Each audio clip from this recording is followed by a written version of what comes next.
السلام عليكم. اليوم جيتكم بهذا الفيديو الحمص المجروش. راح اخذ كاستين من الحمص، هذا حمص الحصة عندنا بكثرة. راح اخذ هاي كاستين، راح اغسلهن غسل زين.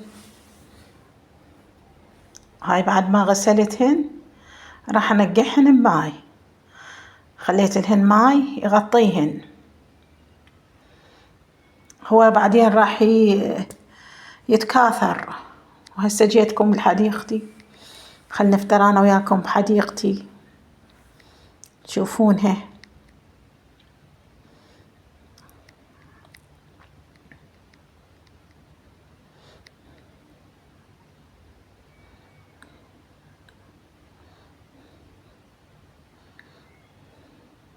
شوفوا هاي طرحة، هذا هرش مال طرح. طبعا انا زرعت طرح هواي بس ما طلع، كله يبس.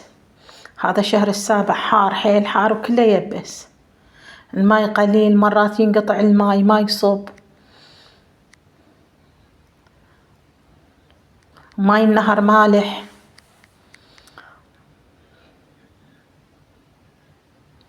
شوفوا هاي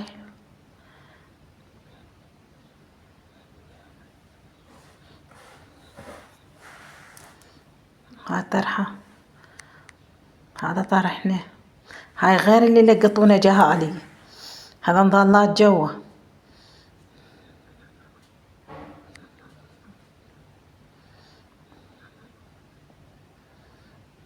وهسه جيتكم بهاي نخلاتنا. هذا النخل الحلاوي، طبعا ما تلحق ترطب بس تصير تمرة ياكلها الزرزور.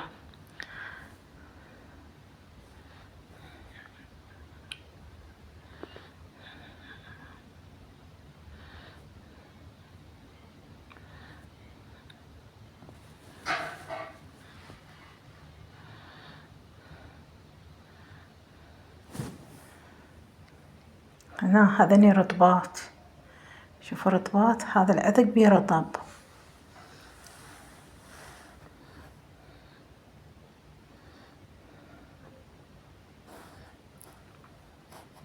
شوفوا هاي الرطبات، هاي لميتهن جمعتهن والباقي ماكل الزرزور.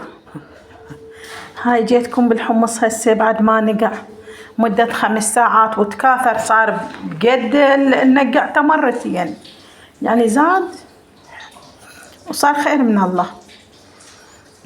هاي خليته بالمحضرة. هاي راس مال ثوم، طبعا قشرته وخليته.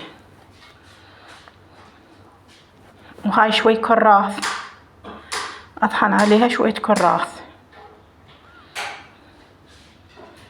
اسوي بيها طعم زين، طعم حلو، نكهة.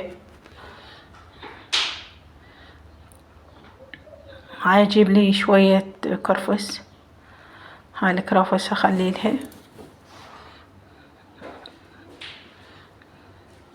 راح تصير عندكم فلافل طيبة وكلش طيبة واحسن من مالت السوق.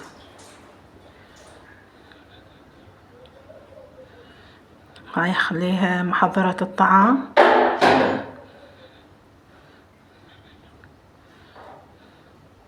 هاي المحضرة موجودة بالسوق ب15 بالسوق، بس انا اخذتها ب13,000. هذا الولد دوم انا اشتري من عنده اغراض وطاني اياها ب13.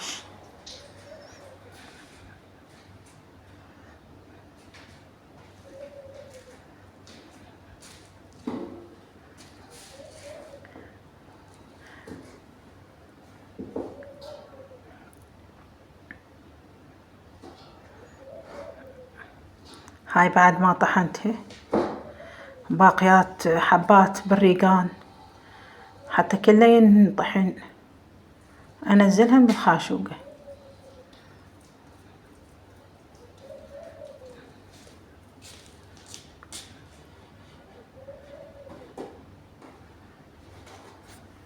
خليت له خاشوقة ملح وخاشوقة شاي مال سودة.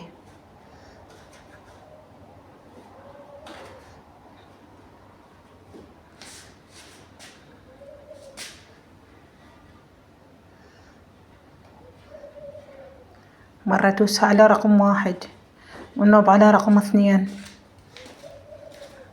والنوب أخبط الطاسة كلها حتى ما تتعب المحضرة. كل ساعة أروح على دقمة. هاي بعد ما انطحن شوفوا ايش قد حلو ولون الخضرة بيها. هاي بعد ما سويت الزلاطة حضر زلاطتي.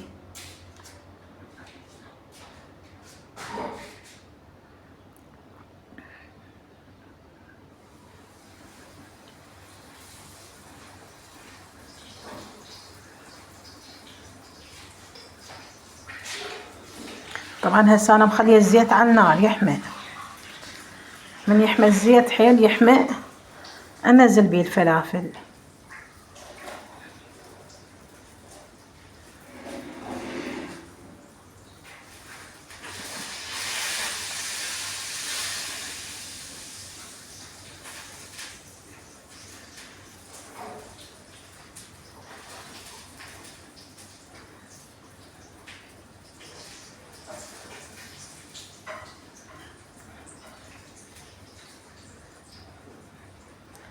كله موجود بالبيت، الكرفس، الخيار، الطماطة، الحمص.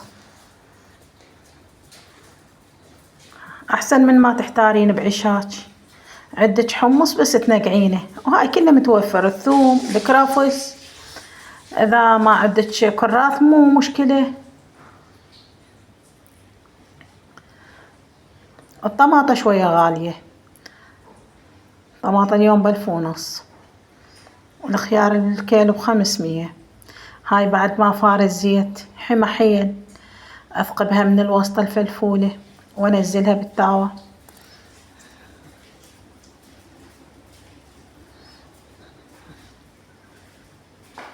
أثقبها من الوسط حتى تنقلي من الداخل من جميع الجهات، تصير مقرمشة. وهاي فلافلنا الحلوة إن شاء الله تنال رضاكم وتتفاعلون ويا قناتي.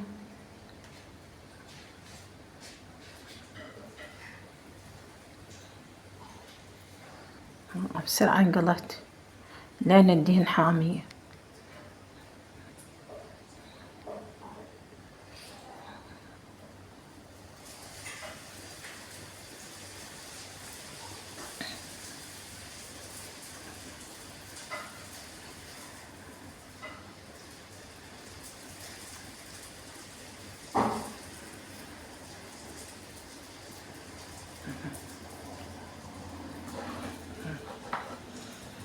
هاي فلافلنا بعد ما قليتها طبعا ضميت نص المطحون.